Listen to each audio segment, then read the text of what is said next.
एक सुंदर सा गांव हुआ करता था। उस गांव में कविता अपनी एक बेटी सविता के साथ एक छोटे से घर में रहती थी। वे बहुत ही गरीब थे। कविता के पति कुछ साल पहले कार एक्सीडेंट में मौत हो गई थी। इसी कारण कविता सोचती है कि उसकी बेटी की शादी जितनी जल्दी होगी उतना ही बेहतर होगा। रामू जी, मैंने आपको मेरी बेटी के लिए रिश्ता ढूंढने के लिए कहा था ना। मेरी बेटी अब 18 साल की हो चुकी है। भाभी जी, मैंने कई जगह रिश्ते की बात कही, लेकिन हर कोई दहेज की बात करता है। रामू जी, आपको तो पता ही है हमारे घर में कमाने के लिए कोई भी नहीं है। मैं जो कमा के लाती हूँ उसी से ही बड़ी मुश्किल से घर चल पाता है। हाँ कविता जी, मुझे पता है आपका घर बड़ी मुश्किल से चल पाता है, लेकिन एक रिश्ता है। पर आदमी का उम्र 50 है। उसकी पहली पत्नी बीमार होने के कारण मर गई है। पहली पत्नी की 2 बच्चे भी है, लेकिन आदमी बहुत अमीर है। तुम्हारी बेटी खुशी से वहाँ रहेगी।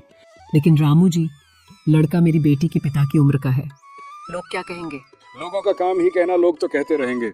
उनको छोड़ो, अगर कोई और से शादी करोगे तो दहेज तो देना ही पड़ेगा। आजकल थोड़ी ना कोई दहेज के बिना शादी करेगा। तुम्हारे पास तो खुद के खर्चों के लिए भी पैसे नहीं है, दहेज कहाँ से दोगी? आप सही कह रहे हो।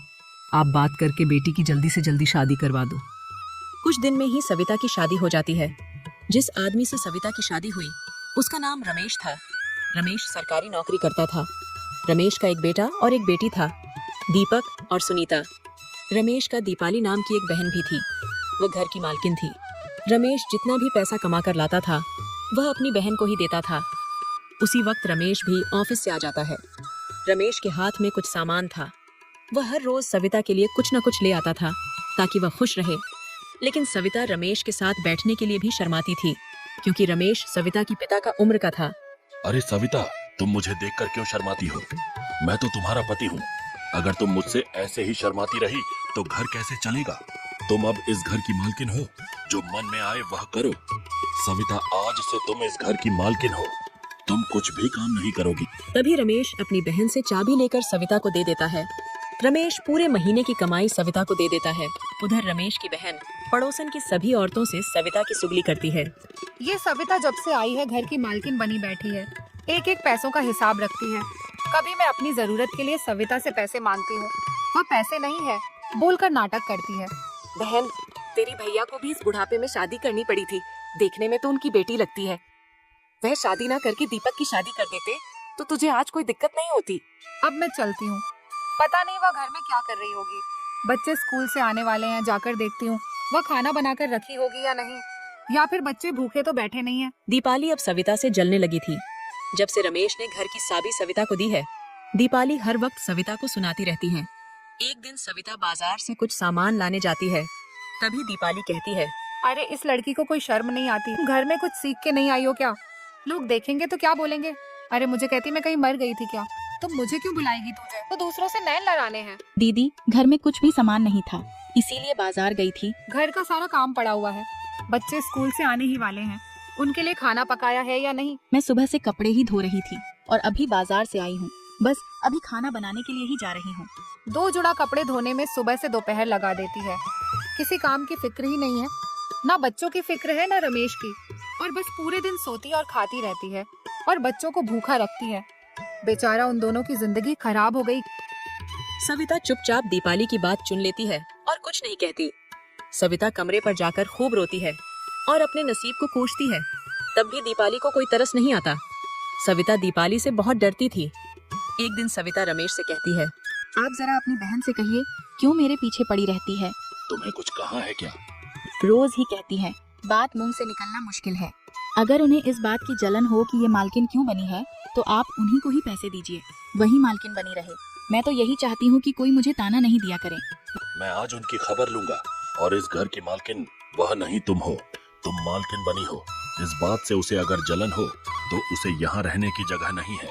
रमेश दीपाली को बुलाता है और उससे कहता है, तुम्हें इस घर में रहना है या नहीं? अगर इस घर में नहीं रहना है तो चली जाओ, और अगर रहना है तो शांति से रहो। यह नहीं कि दूसरों का रहना मुश्किल कर दो। अगर तुम्हें किसी चीज की कमी हो तो मुझे बताओ। तुम हमेशा सविता को क्यों परेशान करती हो? लेकिन दीपाली सीधी होने वाली औरत नहीं थी और वह कहती है, क्या हुआ जो तुम मुझे ऊंची आवाज से बात कर रहे हो?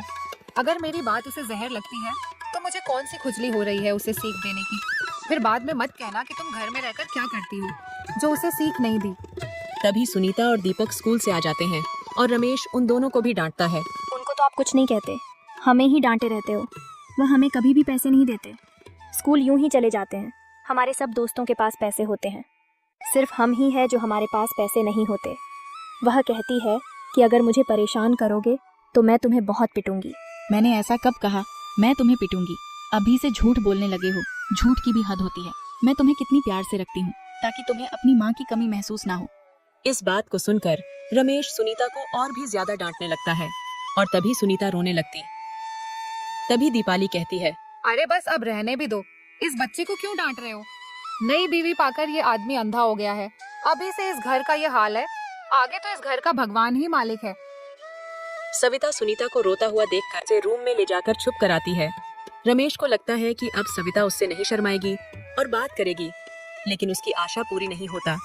पहले तो सविता रमेश से थोड़ी बहुत बात कर लिया करती थी, लेकिन अब बच्चों की लालन पालन में लगी पड़ी है रहती है। जब रमेश ऑफिस से घर आते तो सविता को कभी सुनीता के पास बैठा हुआ देखता है तो कभी दीपक के पास। एक दिन रमेश का एक दोस्त उससे मिलने आता है और रमेश को कहता है, आजकल तो तू अपनी नई पत्नी के साथ खुशी से रहते हो, बड़े किस्मत वाले हो तुम जो तुम्हें इस बुढ़ापे में जवान लड़की मिल गई। बहुत ख्याल रखती होगी वह तुम्हारा। मुझे देखो, मेरी जिंदगी तो बवाल हो रखी है, मैं तो दूसरी शादी की फिक्र में हूँ। अगर तेरी नजर में कोई लड़की है तो मुझे बताना। अरे ऐसी गलती कभी मत करना, नहीं तो पछताओगे। मैं शादी करके पूरी तरह से पछता रहा हूँ, बुरी बला गला परी।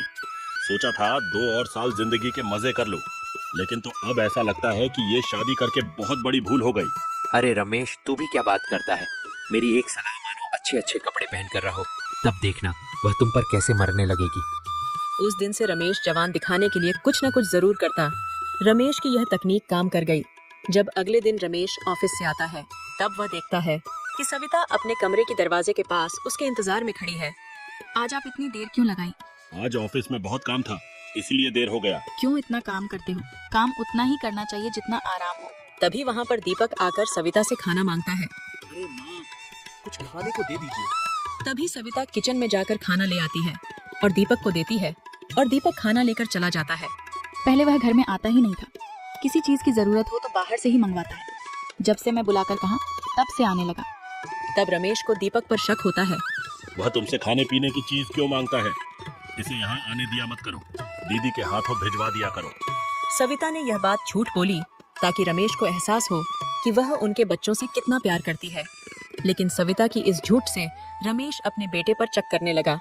दीपक को सविता से दूर रखना चाहता था, इसीलिए रमेश दीपक से कहता है, मैं चाहता हूँ कि तुम कल से स्कूल में ही रहो।